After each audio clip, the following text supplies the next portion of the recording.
প্রিয় দেশবাসী, আসসালামু আলাইকুম। আজকে সেনাবাহিনীর ৪৬ ব্রিগেডে এক ধরনের অস্বাভাবিক মুভমেন্ট লক্ষ্য করা গেছে।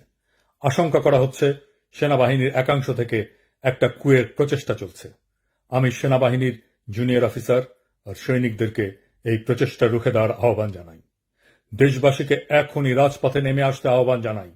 সকল ছাত্রাবাস, ছাত্রীনিবাস থেকে মিছিল নিয়ে রাজপথে আসুন। এই রাতেই জনতা আপনাদের সাথে যোগ দেবে। আমরা ওদের দেখিয়ে দিতে চাই আমরা জেগে আছি, বিপ্লব জিন্দা আছে।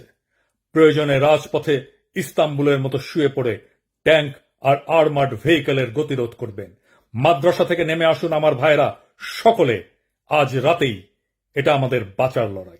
হাসিনার খুনে বাহিনীকে যারা বাঁচাতে চায়, যারা আবার দেশটাকে ভারতের তাবেদার বানাতে চায়, তাদের রুখে দিয়ে আমরা আমাদের স্বাধীনতা, সার্বভৌমত্ব রক্ষা করব ইনশাল্লাহ। এখনই নামুন রাজপথে। এই রাজপথেই মুক্তি, এই রাজপথেই জীবন। প্রয়োজনে আবারও দেব এক নদী রক্ত, কিন্তু বিপ্লবকে ধ্বংস হতে দেব না। ইনকিলাব জিন্দাবাদ।